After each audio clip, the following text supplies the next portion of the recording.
Benton and Franklin County Commissioners meeting, August 14th, 2017.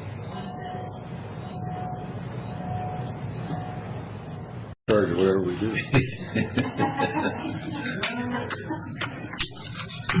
Yeah, we were waiting for a couple more commissioners, but I think we'll go ahead and start.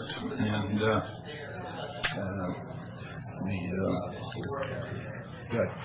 I'll open our Franklin County Commission with Commissioner Miller and myself. And I will open the Benton County meeting with Commissioner Small and myself, Commissioner Delvin. Okay. Let's open with the Pledge of Allegiance, please. Pledge allegiance to the flag of the United States of America and to the republic for which it stands, one nation, under God, indivisible, with liberty and justice for all. And this is a special meeting, so that basically only the things on the agenda can be discussed today. So with that, Kyle and Brad, would you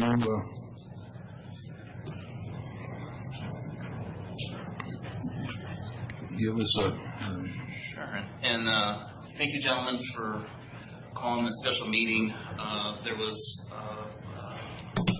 a meeting at the BHO, maybe 2 or 3 months ago, where Mr. Banks had presented to the board of directors there and had talked about some of the concerns that the counties will need to be considering in moving towards full integration in 2020.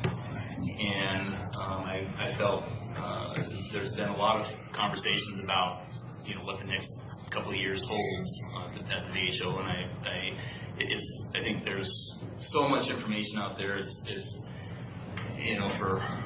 for myself who's been involved in this for a long time, it gets pretty confusing, and so I thought it would be helpful to start having some discussions about things that the counties should be at least considering, or things that are happening at the BHO that as we start moving forward and preparing for full integration in 2020. And so after Mr. Banks presented it at GCBHO, I've had a conversation with him afterwards and asked if he would be willing to come and talk with both of our boards, and he'd indicated that he would, and here we are today. So what I'm hoping for is for Mr. Banks to give a presentation similar to the one that was at the BHO, and then if there are any specific questions that you guys might have, to kind of work through some of those.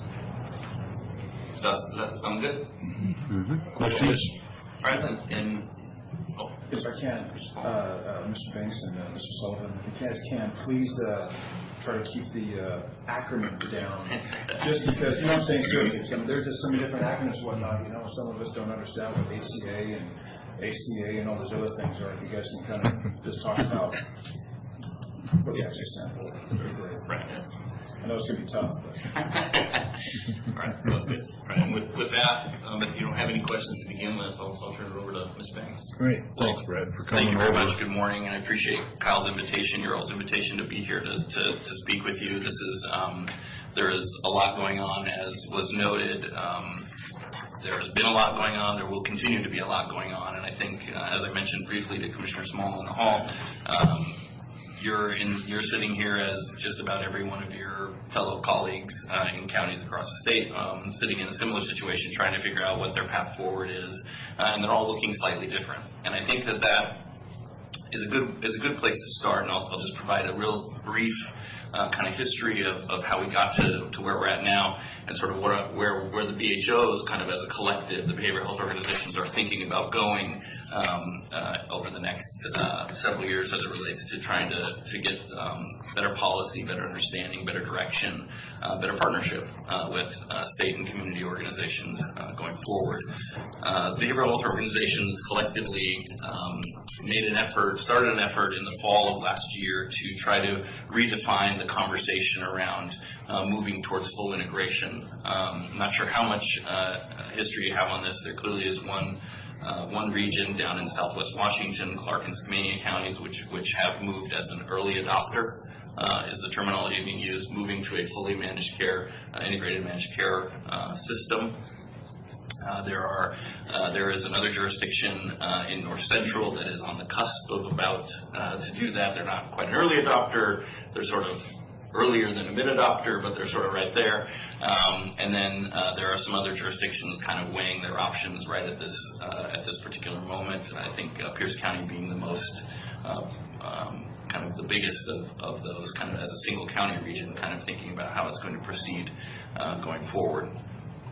But really how the VHOs wanted to approach was really to say the options that we felt were being presented by the state as to what a fully integrated managed care region would look like, and the model that was existing down in Southwest Washington at the time going into this year's legislative session was not a model that we felt could be easily replicated or even made sense in other regions and other parts of the state. Certainly as a two-county region where you have one relatively large county and one extremely small county, so it really is the vast majority of that burden relies on the larger county to coordinate and provide much of those services. It also had a tremendous amount of work prior to going as a mid-adopter to help in that transition. No other region, kind of looks exactly the same, right? And so the argument that we were sort of making early on was trying to find, quote unquote, an alternate pathway, which was good legislative speak to try to just make the case that there needed to be some flexibility at the local level about how regions choose to move towards integration. I think it's really important to note at this juncture that integrating care of behavioral health is not something that counties or behavioral health organizations resist at any level. It makes sense, it's the right way to deliver care, and in fact, behavioral health organizations, since their formation and transition from regional service regional support networks, RSNs, really have taken seriously. And the little 10% of the pie that we represent in the Medicaid world, we've really taken great steps to try to integrate with our providers how we provide that care and really be as efficient as possible, which is one area I think in this particular instance where government has really shined in its ability to provide really good services at a really low cost, really turning the money back around immediately down into the taxpayer and ensuring that services are delivered in the most effective way possible. Now, it hasn't happened wonderfully in every place across the state, but it generally has evolved into a system that's functional and continuing to grow, and in fact has built up some significant partnerships and important relationships that right now we're sort of on the cusp of thinking about, well, what happens to those if we make this transition? Where do these relationships go that we've spent more than a decade building? And that really gets to a later part of this conversation. So really, it was about trying to get the state to give us some clarity around what other ways could a region integrate and become a integrated system. And there was a lot of resistance to that. I'll just be frank. I think really there were a lot of conversations that would happen in person, and then what we would hear publicly, was no, Southwest model is the one you're going to use, and that's just you got to just accept that and move forward. And so we really spent a lot of time this session aggressively trying to reach some level of agreement among the parties, and those primarily being the Healthcare Authority, HCA, the managed care organizations, our providers, the providers sort of across the spectrum, and the counties. And that brought in, we had Republicans, Democrats, the governor's office. I mean, you name it, everybody was involved and everybody had a piece of this. I think ultimately we did reach a happy point at a juncture about, I'm trying to remember now when it was happy before it got sad. It was about April, I suppose, in the legislature when we had all sort of came together and said we had something that we could all live with that would sort of lay out a pathway to give some additional options for regions to move towards integration between now and 2020. And really those options were you could just hold pat and move towards 2020, and in 2020, start to flip that switch in January and be off and running, or you could try to use the time between now and then to have the conversations that we really felt were necessary about what would what would it look like to partner between the county, the managed care organizations, the providers, who could do what, how can you take the best parts of all of those pieces and allow them to continue doing that work and allow those partnerships to develop between now and 2020. And also, I did include some incentives for regions that did want to go early in the process, and that going earlier at this point is what's being described as a mid-adopter. And the Healthcare Authority has asked, I believe, that counties and regions declare their desire to become a mid-adopter by September of this year, so next month. We anticipated that was not a very realistic timeline, I think, and we told them that, but they really felt that the amount of time it takes to do this, they wanted to stick to that September date going forward, and they have continued to do so. I would argue that that timeline is their timeline. It's not a federal timeline. It's not a state statutory timeline. It's a timeline they've decided that they would like to use. And so I think, more importantly, you need to be thinking about what your timeline is as you consider this process, and realize that when you get to the point where you're ready to start making changes, the Healthcare Authority will have the obligation to help you do that. And it's whether it's on their timeline or your timeline. And I think that's a really important thing. Now, there are some incentive dollars, quote unquote, that they have offered up to regions and jurisdictions to go earlier. Those incentive dollars would move to your accountable communities of health for kind of bolstering their infrastructure, and I think the goal is to kind of beef up and ensure that provider networks and other things stay in place. I've argued to the state that I'm not sure how that's necessarily an incentive to the county per se, or to the region. From a behavioral health organization standpoint, it certainly is an incentive for the accountable community of health to kind of move into this role. I think accountable communities of health are an interesting player in this process. I think they're an important component of what happens regionally. I think the piece that gives me pause, just to be frank though, is that by and large, and I was part of working on these issues in the legislature when those organizations were formed, they were not formed to do behavioral health work. They were formed to do community health and population health work. They have sort of been repurposed of late, or told that they are going to be repurposed of late, to kind of be central to this behavioral health transformation. And I think that's an area that still has there's a lot still to be figured out. ACHs, just like BHOs, are not equal across the state. Some are very active and expansive, others are extremely small and barely functional. And so really using them as a baseline or as sort of the focal point in various regions, I don't think is going to be the answer going forward. That's my perspective. I think that's the BHO perspective. All right. Sorry, the 5 turned into 15 or 20, but interrupt your train of thought. No, Brad. We were talking Mariners, weren't we? Yeah. Start over. Red Bank. So really, I mean, this is a good opportunity, I think, so where are we right now, right? And I guess where we, use that in the royal sense, or collectively as BHOs, where is, Franklin County, where is Benton County, where is, your region, where are other counties? And I think that's really the crux of the conversation that's happening right now, right? And I think ultimately,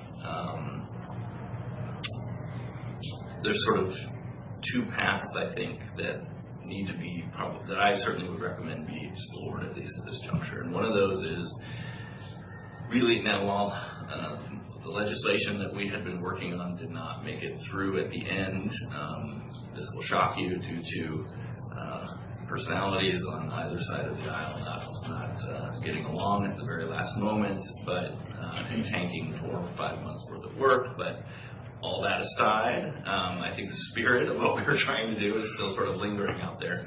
And really that gets to giving counties a better understanding, a better sense of the fact that right now this is a decision that sits on your shoulders. And this is your decision, and that, and I mean that both as an individual county, counties, as well as in your regional behavioral health organization and through that board. And the decision to become a mid-adopter, the decision to move down that road needs to be something that not only happens in your jurisdiction, but also collectively for the state to kind of want to move forward there. And I think that's going to be really difficult for big regions to find complete unanimity among everybody and all the commissioners in those regions. Certainly there's plenty of counties that feel like they're not ready to make that decision. And so I think what is most important for you all is to say, sure, this is our decision, fine, but how do we show that we are still interested, committed, desire to move down this path in a productive way to continue to move our region forward, but do so in a way that's informed and engaged with the healthcare authority and other partners. And I think right now that conversation has been really limited between sort of handfuls of groups intermittently engaging. And I think really right now what needs to happen is regions need to start directly reaching back out to the state, reaching out to the managed care organizations that are looking to potentially bid to be provider, to be contracted in those regions, and start to say, hey, here's our vision as the elected leaders of this community, of this region, for what we'd like to see and how we'd like to see this move. How can we start to engage in a meaningful dialogue about all coming to agreement about how we can set up the best model possible here? And I think that's a conversation that has really not happened. At least I would suspect it certainly really hasn't happened here. I don't think it's happened very meaningfully across the state at any great level either. And so really using the time between now and 2020, I think I'll be honest with you, I think there are dangers in just choosing to do nothing between now and 2020, and then January 2020 comes and they say you flip the switch, here you go, and your region just goes, whoa, what's going to, that probably isn't the best path forward, but that doesn't mean you have to be forced into making a decision in 2 weeks or 3 weeks either, right? I mean, I think you really have some time between now and then to really start to build that plan. And I think there's nothing wrong with that. There's certainly nothing. I mean, if anything, that should be exactly what you're being asked to do and be encouraged. And I think really how you redirect that conversation back to the state is, listen, we're interested in doing this, but we need to know what resources are going to be at our disposal, what partnerships, what arrangements can we make, what timelines, collective timelines can we set, not just timelines that you decide and then impose on us.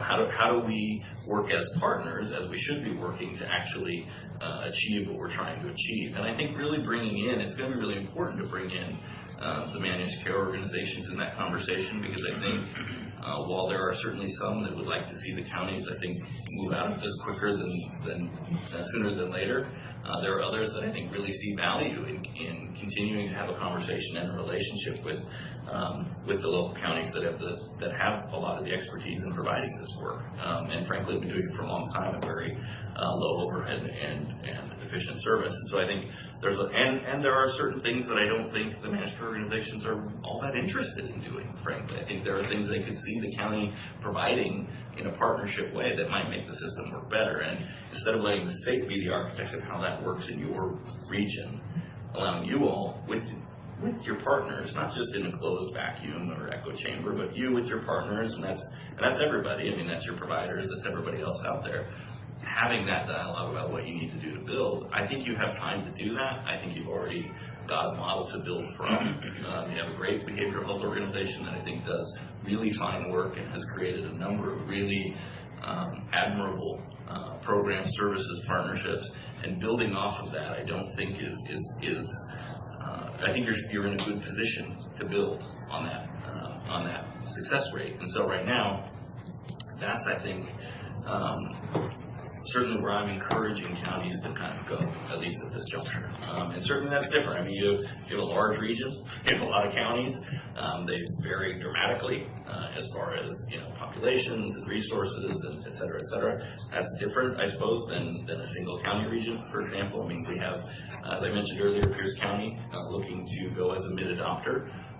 Having had conversations with Pierce County, they've been very blunt to say, we're gonna, as a single county, we can make this decision. It's easier for us to say we'll make a decision and go in September, but they've been very clear with the healthcare authority to say, but we're going to work, we're going to tell you along the way how we want this to work in Pierce County, and we expect some sort of MOU, memorandum of understanding, or some level of mutual engagement as it goes forward, and not just slap an old playbook onto us and say that this is how this is going to work. I mean, even as single county regions, the differences between Pierce and King County are immensely different, right? I mean, and King County has been very skeptical. I mean, I think they want to go forward, but I think they still have a lot of questions that need to be answered even in their single county region.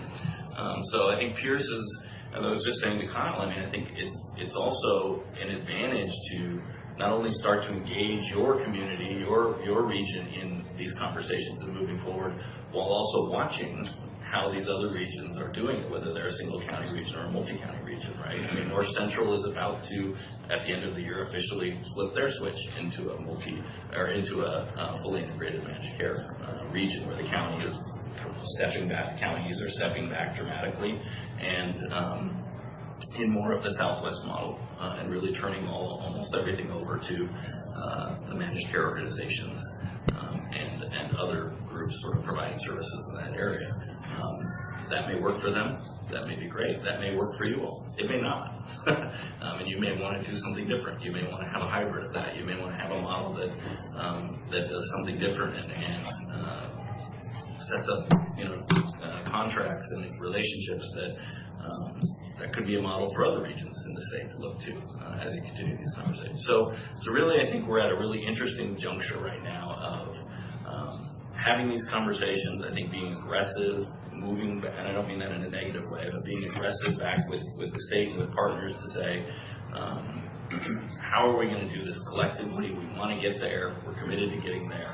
But this has to be a partnership. It can't just be a one-way conversation. And I think I think in the end, the state ultimately will have to kind of play that game. I mean, I think right now, it's kind of funny to me. I mean, if they're making deals, for example, in one part of the state, they're going to have to offer the same deals anywhere else. You can't offer a certain thing just to Pierce County and go, well, we're not going to offer that to you guys because you guys want. I mean, that's just not how an agency gets to work. I mean, they get, if whatever services they're providing, whatever deals they're providing, whatever arrangements they're making, those are all things that can be replicated or reproduced in other parts of the state. And I think that's important for folks to remember that, this is new for everybody. This is new for the state as much as it is new for local jurisdictions. It's not to say it's new nationally. This is a trend that's been moving nationally. I think there are personally, depending on how the federal government continues to work through their processes, there could be significant upheaval in how managed care organizations operate, and that could dramatically affect how things, for example, if Medicaid moves into a block grant system, maybe it will, maybe it won't, but that does dramatically change the way states do business as it relates to Medicaid, and that would have a tremendous impact on the way this system will operate as well. So I think there are plenty of reasons to sort of make the slow and steady argument here, and I don't think that's a bad thing. I also think, what I think is, what you're paying for it, but I think ultimately it's you all have the ability. I think the leverage that you all have, and I don't mean that just at the county level, but certainly at the county level, but also collectively as a region, is somewhat untapped at this point. I think really starting to flex that leverage a little bit to say, here's how we think we want this to work, and what can you do to work with us to make this happen. My guess is they'll be more likely than not, the state, to try to make that work, because they don't want a bunch of regions flipping a switch randomly in 2020. That is not good for them. But also understand, if you're sitting in the healthcare authority right now, a bunch of regions signing mid-adopters, in September is going to freak them out, right? I mean, they don't have the staff or capacity to handle that either. So there was never the hope, I don't think, just speaking purely honestly here, I don't think there was ever the hope that every region in the state would go mid-adopter in September and we'd be done. They can't handle that. The state doesn't have the resources to handle that, the staff to push out into these regions to help. I mean, just in North Central has been going on for over a year and a half, right? I mean, and with dedicated staff kind of pushing it along with no other competition to sort of deal with. So all of a sudden you have 6, 7, 8 other regions decide to do that. That's really overwhelming, right? I mean, that's just too much to be expected. So I think we just need to call it what it is, which is nobody's really prepared to do it right now. Nobody really thinks doing it all in 2020 is a great idea, but there's time between now and then, and we need to start jettisoning these artificial timelines and start just focusing on how do we start to have our own targeted conversations that reach to the goal that we're trying to get to, and work that direction. You keep talking about the state, Brad, but you said that it didn't get handled in this last legislative. Can you go a little deeper on what you were after? Sure. So what we were, like, and that's similar to my comments a bit earlier, so what we were seeking was language that we were going to attach to a bill.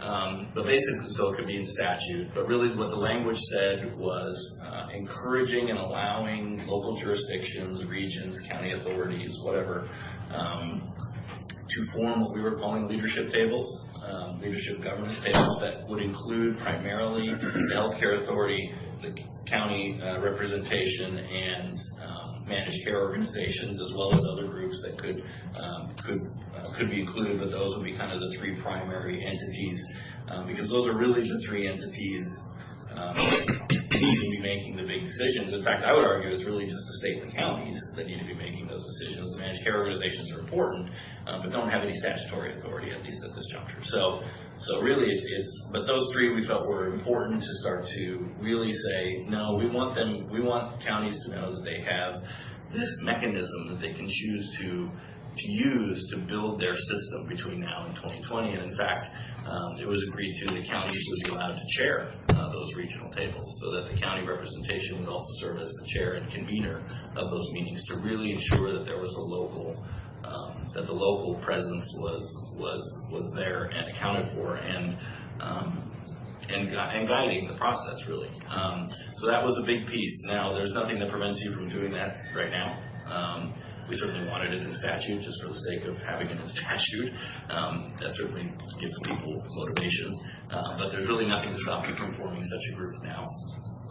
Additionally, there were other provisions within that language that we were looking to that would have helped guide you a bit about what types of things this regional group might start to think about, right? Like, what are you going to do with capital facilities, right? Well, these facilities that the counties own, where are they going to go? Are they going to continue to be operated by the county, or are they just going to be sold off and used for something else? I mean, we have a lot of jurisdictions in Thurston County. They just built a brand new triage center for their behavioral health system. Brand new, brand spanking new. What happens to that facility if the county is no longer providing or involved in any of these services?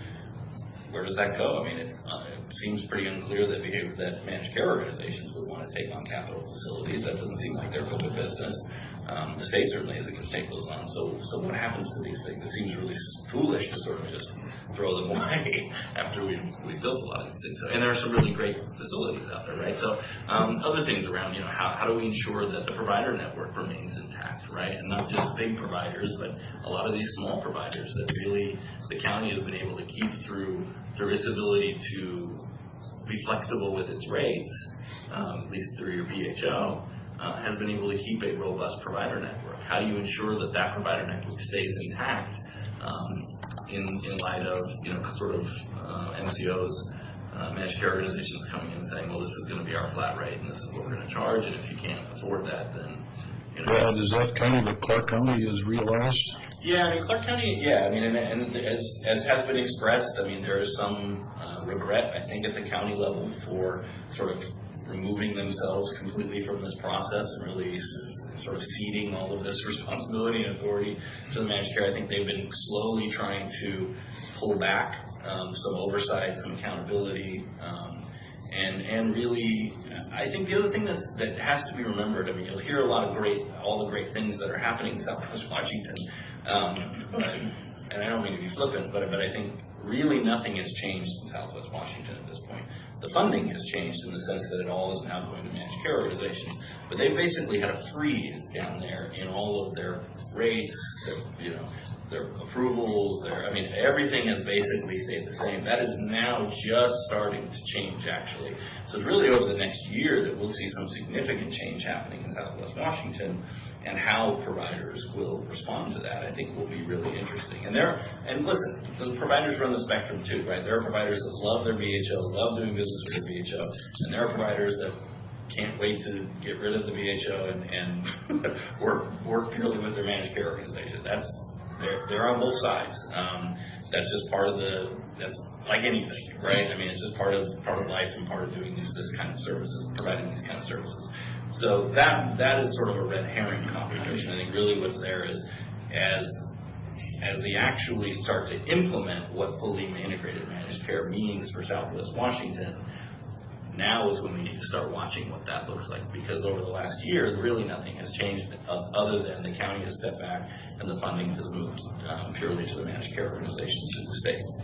If I can, you said that nothing has actually really changed except for the funding or the flow of the funding, Right. And I guess what I would ask you is not to ask too big of a loaded question, but are you familiar with Colorado, their healthcare system that they want to converting into? Mm-hmm. And correct me if I'm wrong, but the last I kind of heard, they used to have a healthcare system of about $1.7 billion a year, and then due to their transition, I think we may be kind of mirroring what they're doing. And with that being said, I know the marijuana deal turned out to be a huge cluster. So now we're actually looking at healthcare, and I guess where I'm going at is when Colorado actually had, I believe, like $1.7 billion on an annual basis in regards to providing healthcare. After they wound up actually converting everything over the integration, it then turned out to be like $2.3 billion. Yeah. And with that, you're talking about nothing has really changed so far but the transition or the flow of funds. So has basically the funds that provided service, has anyone actually noticed that there's now a little bit less than what it was?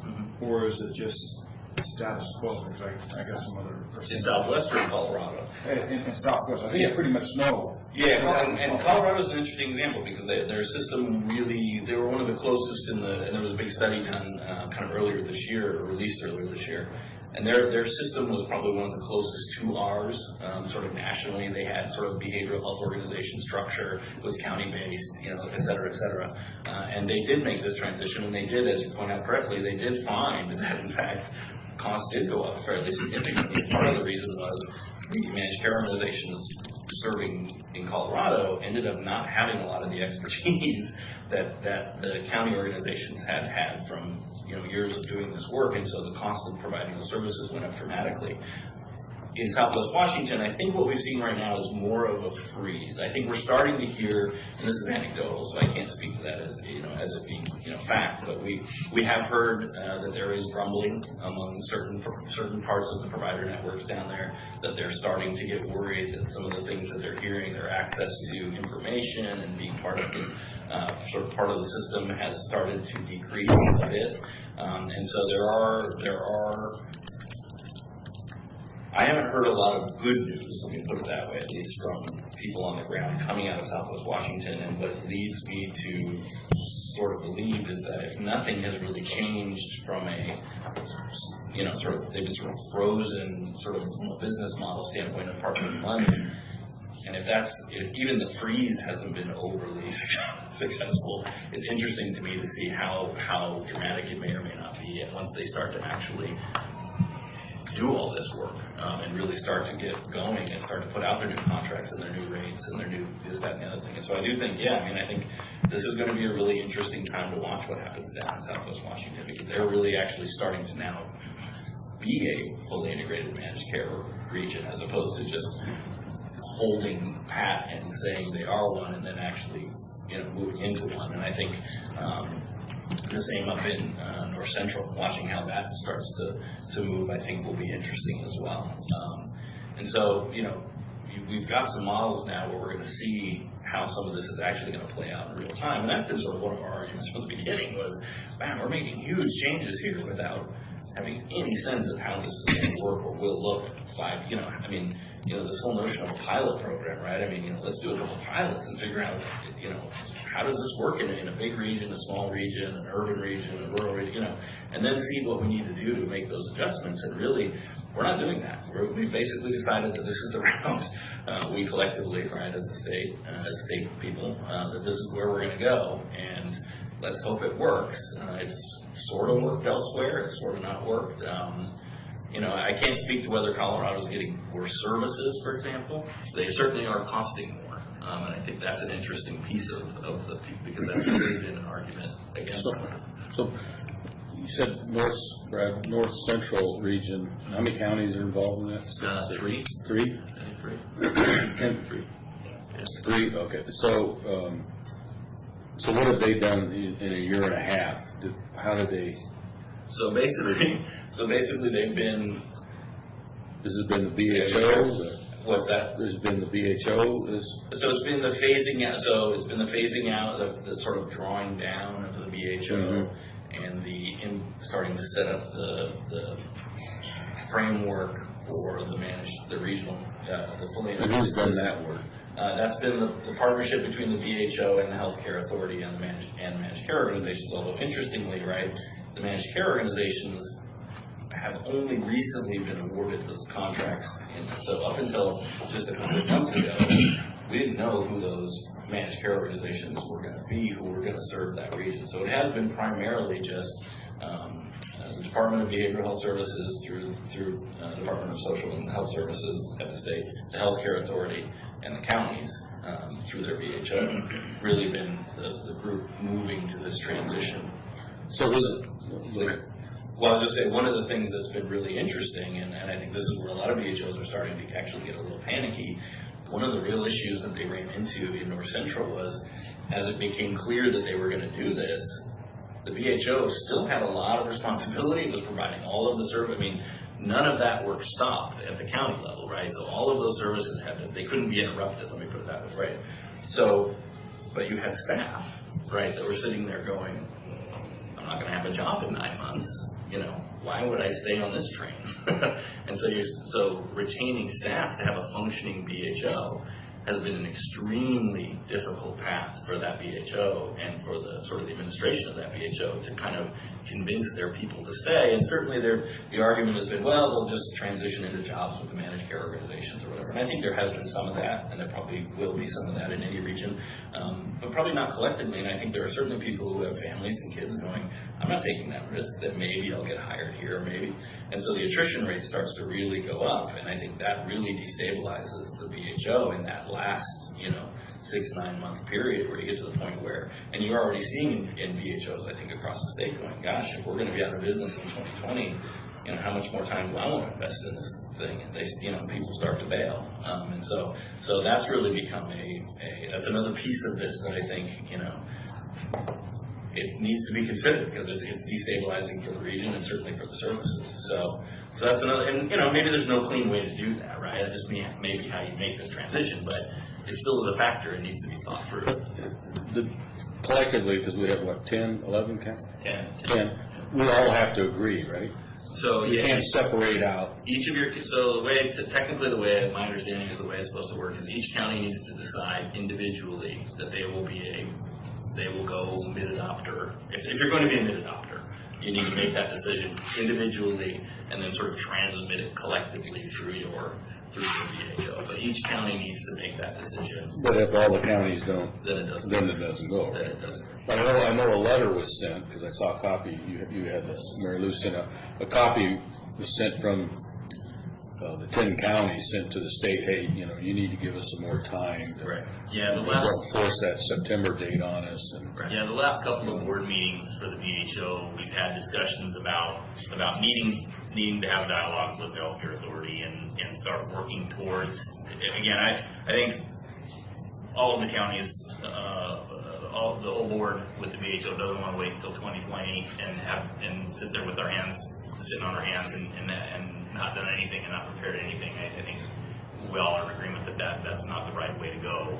And so we began talking about about issuing a letter to the healthcare authority requesting that we start communication with them, and so the request was for a decision maker from the healthcare authority to come and present to the VHO and so that we can start working on a path to answer a lot of these questions and to work on what we need to be working on moving forward over the next couple of years.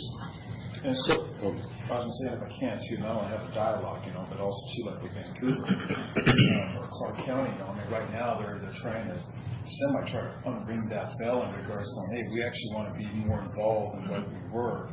And that's one of our primary focuses. I know that Commissioner Cook's been involved in that as well, and so that's why there's just a big important acknowledgement.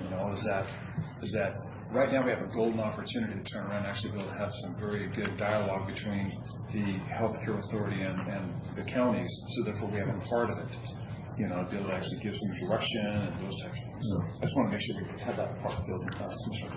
So, and we have a letter here from Carol Moser, who's the Executive Director of the Greater Columbia Accountability Community Health, and I know Commissioner Miller and myself met with them last week and talked about what they could do. There's their funding.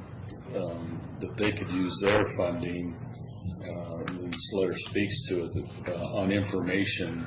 They could gather information within that region, within this region, on exactly what services are being provided, what can be provided, what the communities want. In some sense, that makes sense to me that you have someone working with the BHO, because I don't know if the BHO has the resources or the monies to go out and do that kind of stuff. But have partnering with someone at least to go out and find out what's going on in the region, what services are being provided, what more services we need. I would like to see a triage facility, so they're not coming in my jail. That there's a diversion point, So does that get built? Does that get funded? In the end, when we do this integrated plan or this integrated, they can use monies that we don't have, I think, to do some of that for us. I'm assuming that's the message I took from it. Yeah, And sorry. Go ahead, no. No, Commissioner Dunn, I think that's exactly right. And in fact, I think that was really the goal of these leadership tables that we were looking to get sort of produced in statute, was really to bring exactly those partners together to say, what is it you can, what resources can you do, provide us, how do we all work together here to have this conversation so that we can then develop this system? And I think the only way that happens is by actually bringing these people together. This isn't something that, at least in my view, the counties or the VHO should try to do in isolation. I don't think that's going to get you where you want to go. But I think also understanding where the boundaries are. I think understanding the realities of the fact that you have statutory obligations that you have to meet. And I think understanding, and this is something that I think has really been easily lost on other groups, but I don't think it's been lost on all of you, which is really the notion that there's been this belief that if we took away the funding right from the counties and just gave it to managed care organizations, that somehow you were relieved of all of the risk associated with behavioral health. And I think what we know is that's just not true. That the reality is, if behavioral health isn't working in your region, that it's so interwoven with your public safety system, everything in criminal justice system, et cetera, that the risk is always going to sit with you all, right? You're always going to carry a certain amount of risk, in the sense that if your jails are filling up because your behavioral health system isn't working properly, that's your problem. That's not the managed care problem. I mean, really, it's going to come back to you. Citizens are going to come to you and say, what is going on here? And what is your answer going to be? And I think that's been really where counties have been struggling, is sort of saying, I don't know, right? And I think that's in Southwest Washington, that's where they struggled when they've sort of said, I don't know, we're not really in the business anymore, right? You need to call 1-800, whatever. And I think that's been what's not been acceptable to some of the council members down there, right? And so that's, I think you're exactly right. I mean, it's about, everybody is bringing a piece of this pie, right? And I think everybody's got a level of expertise, whether that's at the ACH level, whether that's at the VHO level, the healthcare authority level, whatever.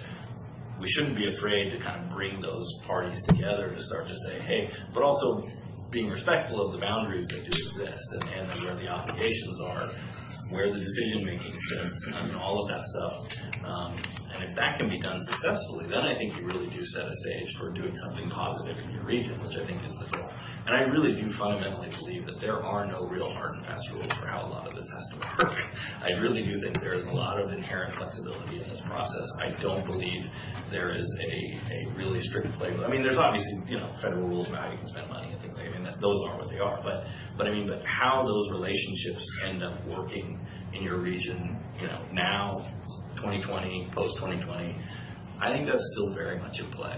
And I think, we'd almost be foolish to not explore what those might look like and really push the boundaries of what could work or not work and see what we do and do some innovative things. And that's how I think, frankly, we avoid the Colorado model, which was just a flat ripping the Band-Aid off and implementing a new system without allowing regions to take the best of what they do and carry that forward and allow groups like managed care organizations, accountable communities of health, and all of the areas of expertise, resources, whatever that they bring to the table as well. I mean, I think that's really where this has been somewhat of an artificial argument, is that somehow it's this fight between managed care and the counties and then accountable communities of health and whatever, and the state, whatever, and it really shouldn't be that way, right? And I'm not trying to make some utopian argument, but I'm just saying that everybody is bringing a certain level of resource, expertise, accountability, something to the system. And until you start talking about who's best to provide that at any given moment and then start weaving those together, that's how you're going to get to a successful system. That's how you're going to get to a truly fully integrated system, right? Just braiding the money together isn't integrating, right? Integrating means service, it means relationships, it means contracts, it means money, it means all of those things. And ultimately it means better care, right? Particularly for the 10% that the counties deal with, which are the most difficult oftentimes, 10% of the Medicaid population. The other 90% we have nothing to do with at the county level, right? So, one of the questions I keep pushing back is, why aren't they integrating that, right? I mean, we don't have anything to do with that. If integration is so great, why hasn't integration already started with the other 90%? Well, because there's huge amounts of money that sit in the 10%. And so you need the 10% to fund the rest of it, right? And so fine, that's great, I get that, but let's also understand that we're dealing with what the type of care that oftentimes is coming out of the county system are very difficult, very acute, very high risk, very sensitive types of care, and it's complicated. I mean, no one, Kyle can speak to that better than anybody else, right? I mean, so we can't be flippant about how we do this. And my fear, when talking last week at that meeting is, okay, so we take the funding, but at the end, they do what they do, and at the end, we still haven't had any say, that we're forced to take some system that maybe we don't like. Right. Because we took the money. Right. Well, and yeah, I mean, I think there's an element of, this happened up at the Salish BHO, which is kind of Kitsap and that region where they were having a lot of conversations with their accountable community health, and they were getting a lot of pressure to do this. And ultimately, the commissioner said, yeah, but we have no representation on your board. So you want us to do this, to make this play, to make this change, and to put a bunch of, and by us making this decision, funnel a huge amount of money into your system, that then we have no ability to have input or say as to how that actually plays out down the road. And that's mimicked across the state, I think, in some other ways. And so that's another area where I think counties could do well by, reapproaching their partners and saying, if we're going to do this, if we are going to go down this road, if we are going to take the money, because when you start taking money, you start, like you said, you start agreeing to things. Nothing's free, right?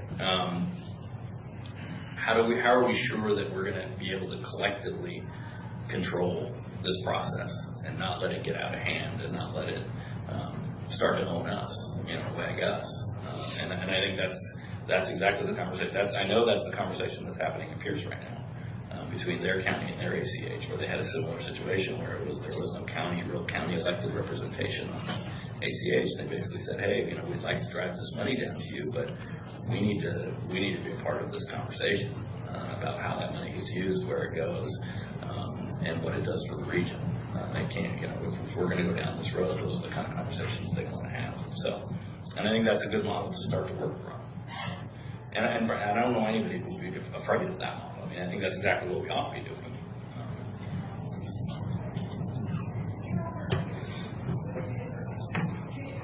Questions? I'll have a few more later, but yeah, go ahead. I just had a great concern of 10 counties trying to get together on this and doing it together. All it takes is one to get upset. And I'm not sure which 10 counties they are, but some of them, there could be a difference in opinions of what we're doing and what they want. How do you see that working out? Yeah, I think that's exactly right. I mean, I think that's been the danger, I think, of upsetting. I mean, this is, maybe water under the bridge at this point, right? But the benefit of the BHO system has been the fact that a lot of those wrinkles have been worked out over time, right? That the BHO board that sits there now, which is representative of the counties, it's representative of the provider population, has a system that's actually working pretty well, right? Where the counties are able to talk individually, but they're also able to come together as a board and make decisions for their region, and everybody kind of trusts that process, right? What the board decides, they're the experts on this, they've been working on this, that's how we're going to go forward. And to strip that away, I think to your point, is once you strip that away, how do you ensure that there is that cohesion among the 10 counties that say, oh, even if you can get the 10 counties to say, we agree we're all going to go this direction, how do you keep them together after that point? And what if there's a breakdown in service in a small cluster of counties in that region, right? What's their recourse to come back and say, hey, we're not seeing any problems in Benton-Franklin County, but down here in Garfield and Soton and we've got this huge uptick in jail population. What's going on? And you guys go, it's not our problem anymore. I don't know. We should talk to somebody. I mean, but so still maintaining some level of structure to keep that interdependency, I think, is important, and responsibility to each other, which I think is important too. Because the BHO goes away in 20 right? Right, in some form or another. Right? So there's only one way to find out that answer, and that's to get something together. You go in and start talking to different counties. That's a big step to take right now. Yeah. When we haven't even decided which direction we're going to go, there's these two counties here. So, well, I think, Commissioner Miller, I think in participating in the meetings with the board of directors of the BHO, I think, understand that all of the commissioners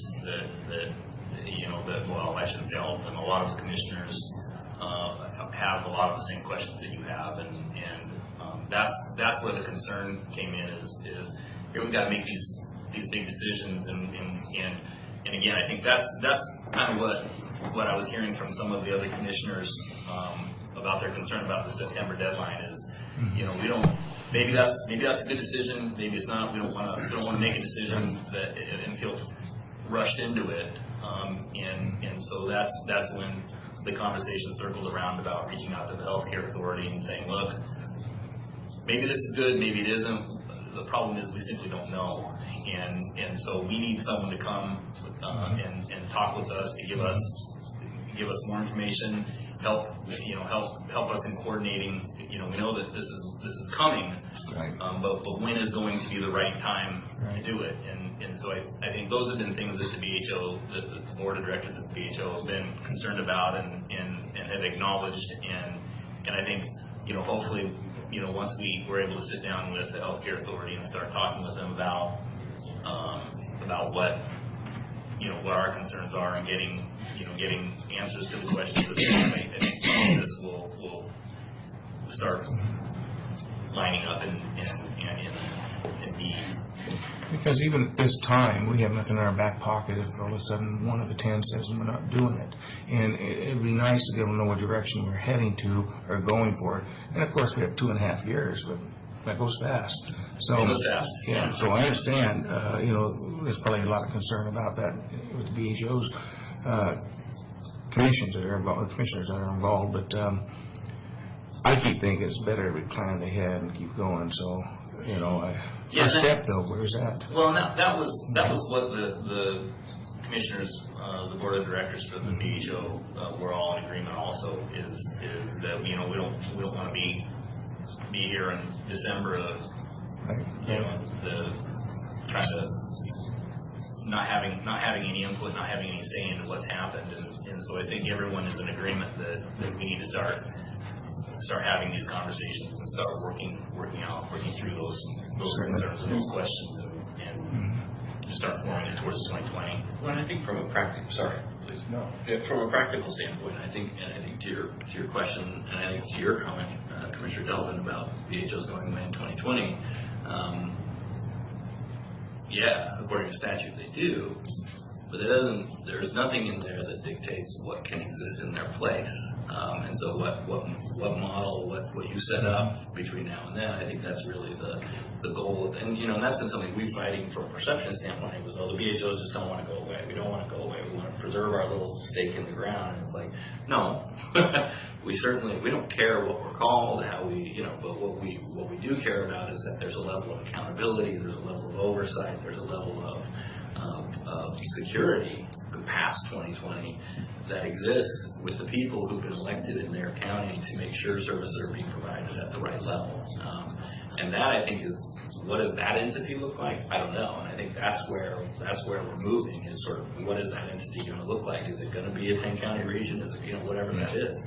And I think that's really important. Well, I would say, unless the state's willing to waive the counties of all liability or anything to do in this system, then no, I want to have a seat at the table. Whether the state comes down next year, the legislature, in 2 years, says, okay, you're not responsible for anything else. That's fine. Okay, you take your responsibility, right? Then I'm fine with that. But if you're going to lay it on us, like, being in the legislature, I know we lay it on the counties. Sure.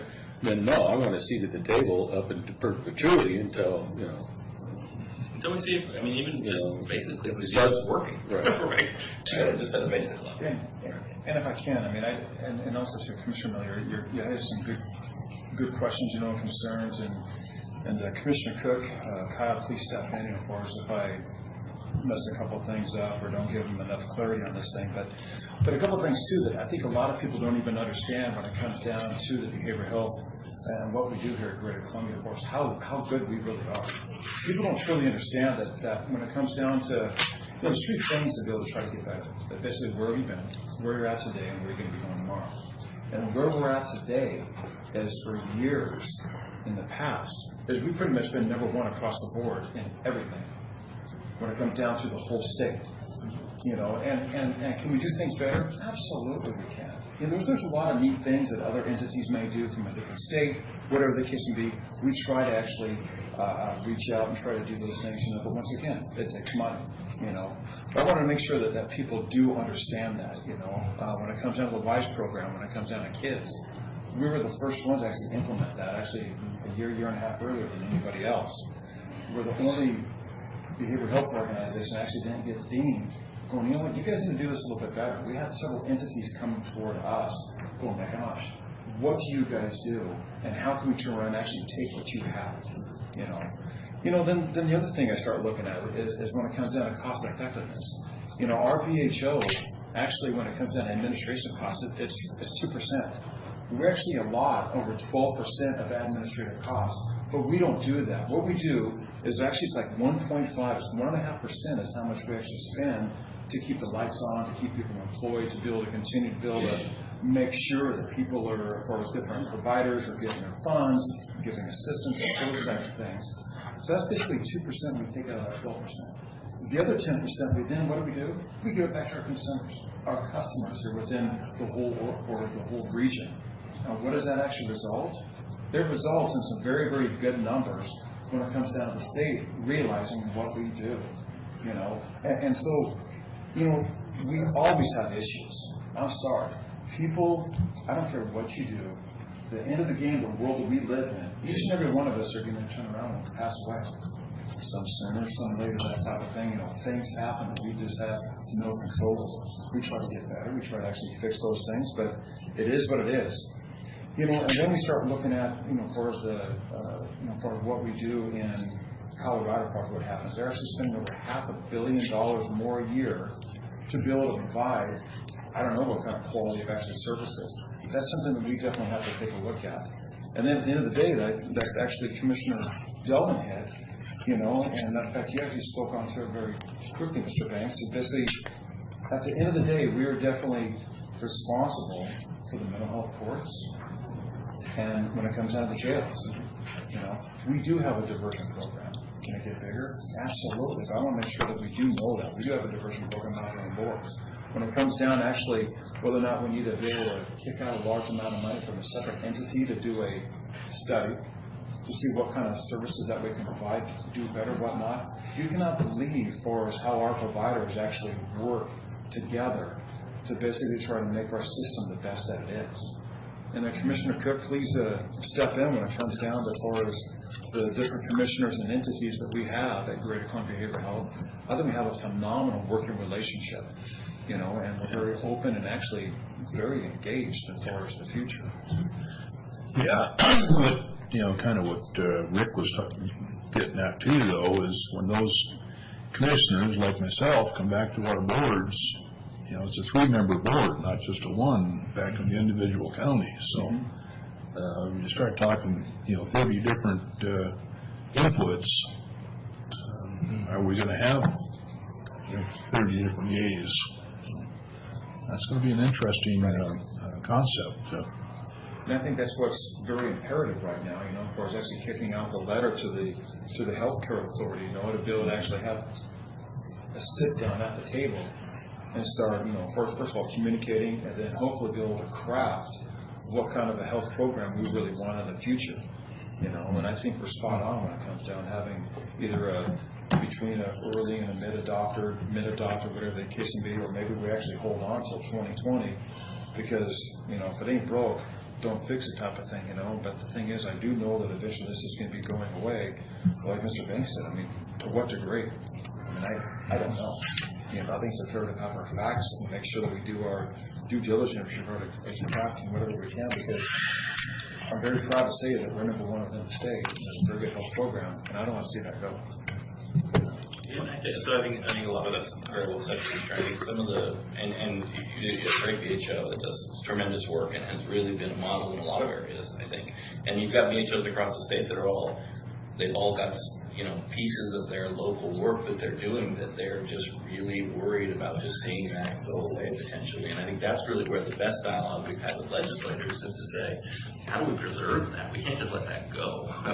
That seems like such a waste, such a tremendous, and such a disservice to the people we serve. The other thing that I think complicates it is, okay, the BHOs go away in 2020, and I think Commissioner Tuttle can probably appreciate this. As someone working in Olympia, I'm working on trying to preserve and maintain some level of county structure for a system that in statute they're telling me, and they're certainly telling us all the way the BHOs are going away, the BHOs are going away, while I'm watching bill after bill after bill add new responsibilities to the BHO. This session, right?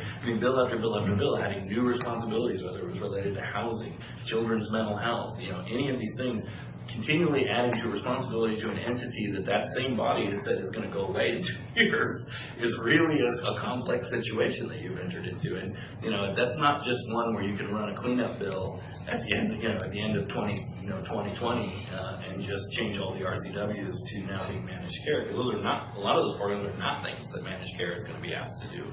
So what entity, what organization within the county region is going to be responsible for those things if we completely dismantle the system that we have?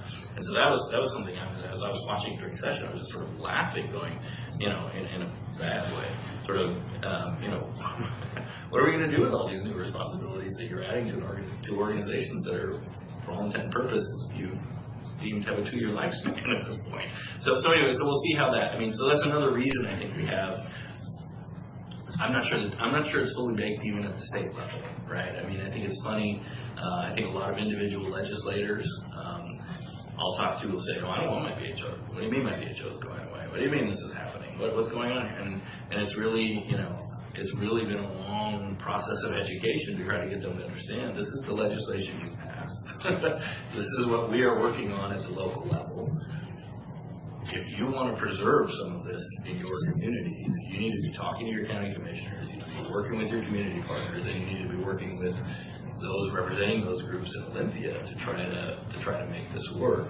And I think a lot of them, and I really am, I'm really impressed with how seriously the counties have taken this responsibility, because I think a lot of the legislators that I've come in contact with will go, you know what, I don't want to be chosen away, but I don't really understand this process, so you need to go talk to the chair of this committee, or you need to go, ceding it over to one individual or the other in the legislature to truly drive policy that is really expansive and has a lot of implications is really dangerous. And I think that's what we've set up as a system now that's being driven by really a handful of people that affects everyone really at some level. And so it's really, I think, a time for counties to step up and say, this is our system.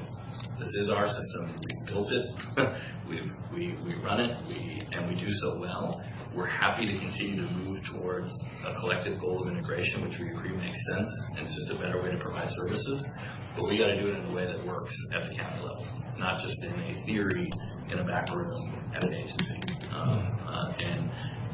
And I think that's, and I don't mean any of that in a negative way. I just mean that in the sense that that's just the reality of the system we have in front of us, which is extremely complex, extremely broad, very encompassing. And if we don't start to deal with it in a methodical way, start putting the fights away, putting the bickering away, and start to deal with this in a methodical way, we're really going to be in trouble in a couple of years if nobody's ready.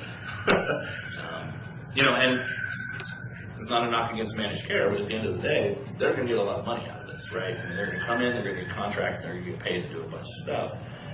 If it doesn't work for them, they pick up and leave, right? If they're not making the money they wanted to make, their business, that's their model, right? And it's not to say they don't provide service, but if it's not working in this state, they can close down their operations and move to Idaho or focus on New Jersey or whatever else.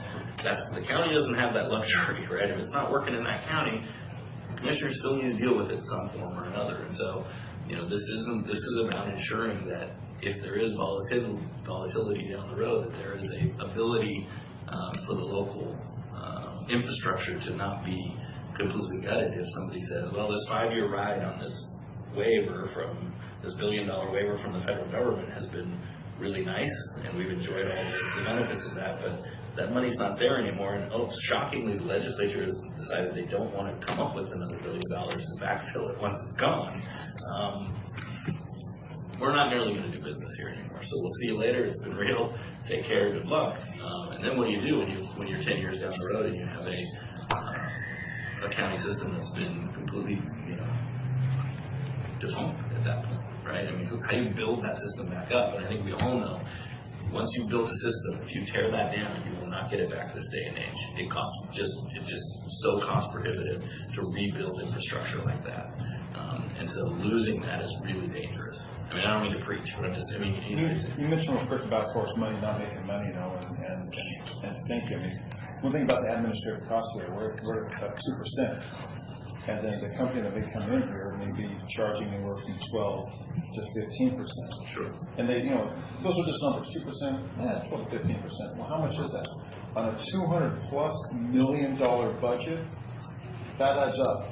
We'd actually be utilizing those other $24+ million to be able to deliver services for healthcare for people. So those are just some of the things that people have to really resonate with. Thank you. Let's maybe close up. I want to thank Franklin County Commissioners. I'm glad we had this meeting to hear from Brad and then also with Kyle here, but to have this conversation, because I guess I'm at where I'm willing to let the BHO meet with the state. I think they need to do that, and they need to push back and say, okay, we need to, we want to design something, and then the BHO bring in the other partners out there. But I think you need to, I think it's clear you need to push the state and say, wait a minute, you're not going to rush us into anything. And we're, so don't put this artificial date out there in September, whenever it is, if you want money, because I think we could use that money to study to do some study in here, in this area, to see what service we provide, where it's lacking, and da-da-da, all that stuff. But I don't want to be rushing it, and I want something at the end, the state to say at the end, yeah, you have the final say, because you have all the, you still have the responsibility. So I think moving forward and let the BHO work aggressively with the state, and then once they get that out, then start working with the other partners out there that can help us design it. The state should have gotten the letter ready as far as saying, That's been sent, apparently. yeah, that September is not a Right. realistic number. So, We were trying. And, you know, and I'll certainly talk to the legislators that I run into, you know, they need to call up the health care authority and, you know, yeah, you need to work with the counties. yeah. So, thank you, I appreciate that. Yeah, well, with that, any last comments, Brad, or I'll open it up to public comment for a few minutes. No, I just thank you. I really appreciate the opportunity to be, if there's any help, I hope so. And feel free to call on me as best I can. I'm certainly at your and your BHO's disposal. So, thank you. I appreciate that. Thank you. Although we didn't have a item on here as far as public comment, but I can open it up. I'd like to keep it at 3 minutes apiece and no repetition.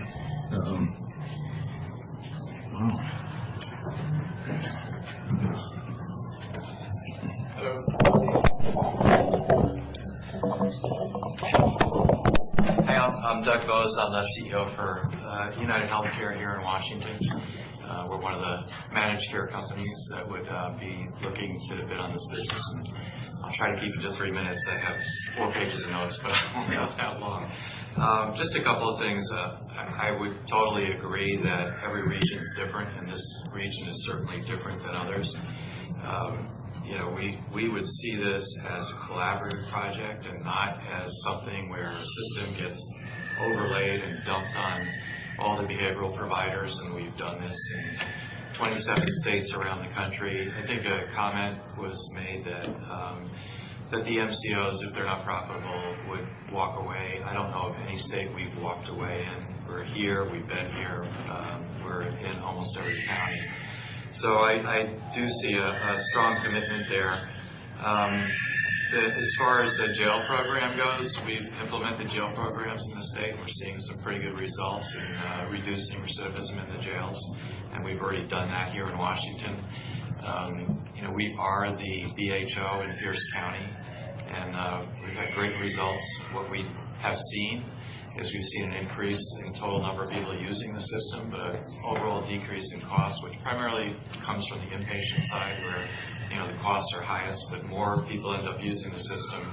And I think the uniqueness of what happens in integrated care is we all have parts of the data. So you got the behavioral part of the data. We know what medications are being provided. We know what other treatments are happening, who's going into the emergency room. We have a tremendous amount of information. If you can put all that together and connect it, which we've done to some degree, I think that helps the member.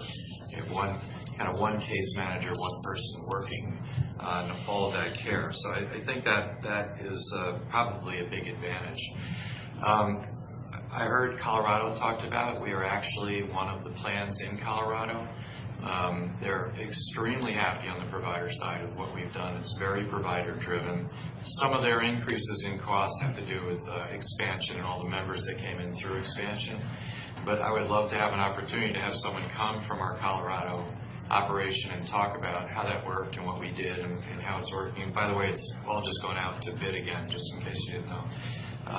So I think we've had some pretty good results there. And I think we would love to be able to come and talk to you all about what worked, what didn't work. But I'll just leave you with a thought, because probably my 3 minutes are up. But we'd love to be collaborative. I mean, that is our plan, you know, with everyone in the community. We're actually planning over the next, 4 or 5 weeks to get out and meet with as much of the behavioral network as we possibly can and talk about what's working and how we can augment that and how we can make that work well with the physical side of health. You know, real quick, make sure to give this part, so I'd be intrigued to actually have you come in front of the BHO when the time is right. Good. We love to do that. Yeah. Nice. Great. Thanks, Doug.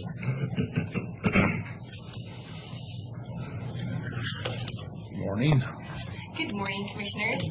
My name is Carol Moser. I'm the Executive Director of the Greater Columbia Accountable Community of Health, and I appreciate having this opportunity to talk to you today about something that I've been asking for a while, which is a collaborative approach to getting prepared for 2020. And I refer to the letter that I presented on May 4th at the Behavioral Health Organization asking Commissioner Small if we could form an exploratory committee to determine a path forward on integrated managed care. So it's been a few months since that letter went out, but the intent was exactly what we've been talking about today. We need to be doing this together. One of the original members of our Greater Columbia ACH was Mr. Ken Rutan, the Executive Director of our Behavioral Health Organization. He was actually preceded by Kevin Boucher. That seat at the table was specifically for somebody from local government to be involved in the ACH to help us make decisions regarding the direction that that Greater Columbia was going. And there's probably no more important issue facing the state right now than behavioral health. The majority of funds coming through the Greater Columbia ACH will be driven towards behavioral health integration, 38%. And so we know that we need to do this right, and we need to work collaboratively together. I'm happy to see some of the partners that we have today in the audience. We work very collaboratively across the 9-county region. It's actually 9-county ACH. Let's see, North Central is actually 4 counties. And I would tell you that we're highly functioning. I know Mr. Banks referred to some of the ACHs being barely functioning. I would argue that we have a highly functioning ACH with broad participation with a number of clinicians, probably the largest number of clinicians in our ACH compared to the other ACHs. And the reason why? We really want to engage those providers in determining our path forward. We have an opportunity to inject money into this system to prepare for 2020. Funding that can't be used or taken away from the counties or the BHOs, but funding that will be coming to the ACH is about $10.8 million to prepare for mid-adoption. And we're not talking about flipping the switch on September 15th. We're talking about a gradual build-up so that we can be early mid-adopters by January 1st of 2019. So we do have some time on our side to come together as a group, as partners, to decide what should our path forward look like. $10 million might not be a lot of money to the BHO. It certainly is a lot of money to the ACHs, and I would definitely look to the BHO to help us determine how that money is best spent in terms of studies, HIE. It's not simply a matter of flipping the switch to get into a health information exchange system. It takes a lot of foreplanning. There's a lot that happens in an EHR system. I'm hoping that some of our provider organizations, Tri-Cities Community Health and Lloyd's, can speak to that. But anyway, the intent here is simply the same that I put out on May 4th, which is to work together collaboratively to get ready for integration in 2020. Thank you. Thank you. Hello, my name is Wes Lucky. I'm the program manager for the Greater Columbia Community of Health. I believe handed out to you was a sheet that looks like this, and this looks at Medicaid enrollees with mental health needs and their incarceration rate or percent arrested. These tables came from the State of Washington Healthcare Authority and DSHS. The color coding was added by myself, and that graph at the bottom was added by myself. You can see there that black line represents the statewide average. All those gray lines represent the other ACH averages. And that red line represents the Greater Columbia Accountable Community of Health, which is consistent with the BHO. So as a matter of record, I just want to point that out, that we have a high arrest rate. Briefly, I'll just point out in terms of, we were talking about administrative costs. If you look at our total budget for what we're now spending through 2017, and divide it by the funds that we will be receiving before the end of the year, including operational funding and program funding, our administrative cost is 0.3%. So in terms of efficiency, it's hard to see how we can become more efficient. I'll entertain any questions that you have about that. Just real quickly, you have 2 votes out of 10 here. I mean, got to be done as a regional. You're visiting those other county commissioners and talking to them about trying to, talk them into it. I know that Walla Walla, and you all have a letter from Right. Megan DeVolt, the public health Right. administrator. She's been talking to her BHO representatives as well. And I just might add that we have a bidirectional integration committee that is comprised of largely the 9 counties in our BHO, and they have a path forward that they would love to share with you. They've been working very hard on bidirectional integration and what it's going to take to get prepared for that. Thank you. Thanks.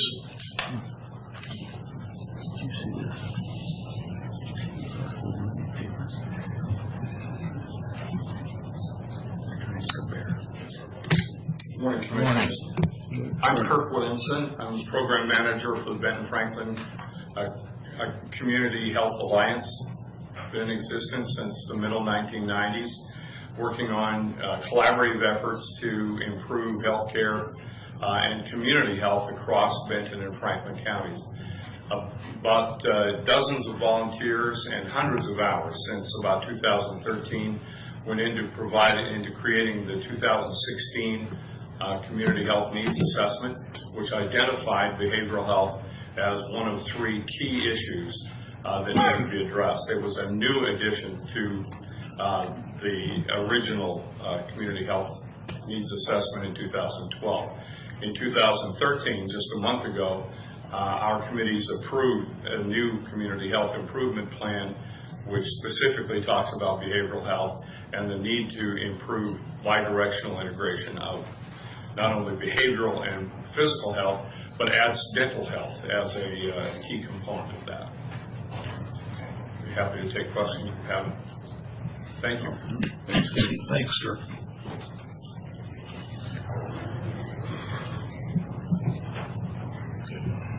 Trying to make a comparison there.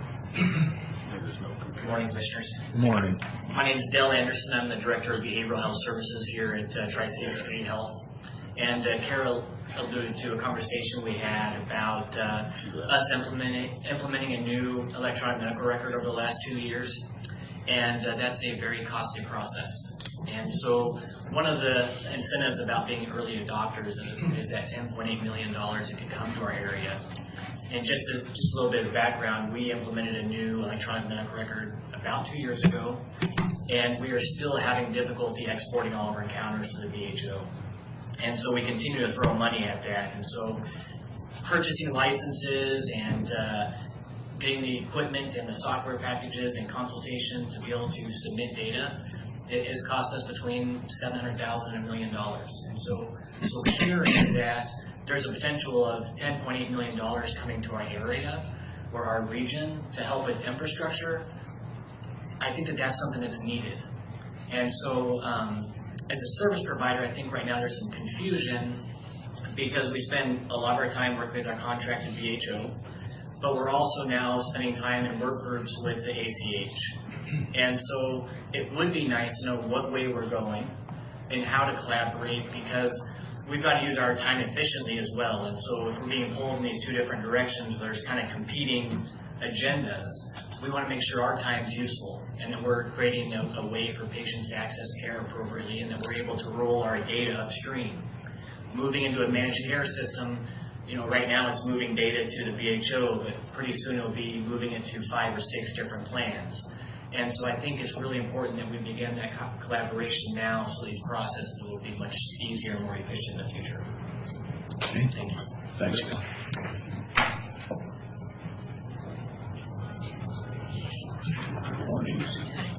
I'm Denise Clapp. I'm the Chief Nursing Officer at Lord's Health Network. And I was going to say a lot of the stuff that Dell just said, I couldn't have said it better. We are a large provider of the behavioral health services here in Benton-Franklin. And I think we all would just like a plan and be participatory in the plan and collaborate so we can all do this together. So echo what Dale said. Thank you for allowing me to speak today. Thank you. Thank you.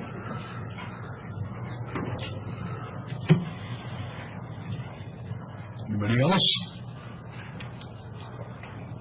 Kind of wrapping up. Brad, do you have any last comments?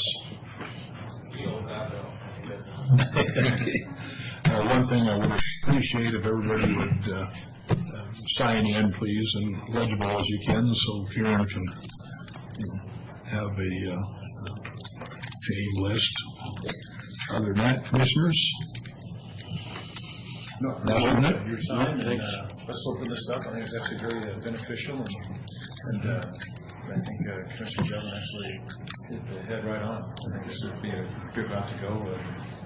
I think with that, then, if there's nothing else, is our board, Franklin County is adjourned. Benton County's adjourned.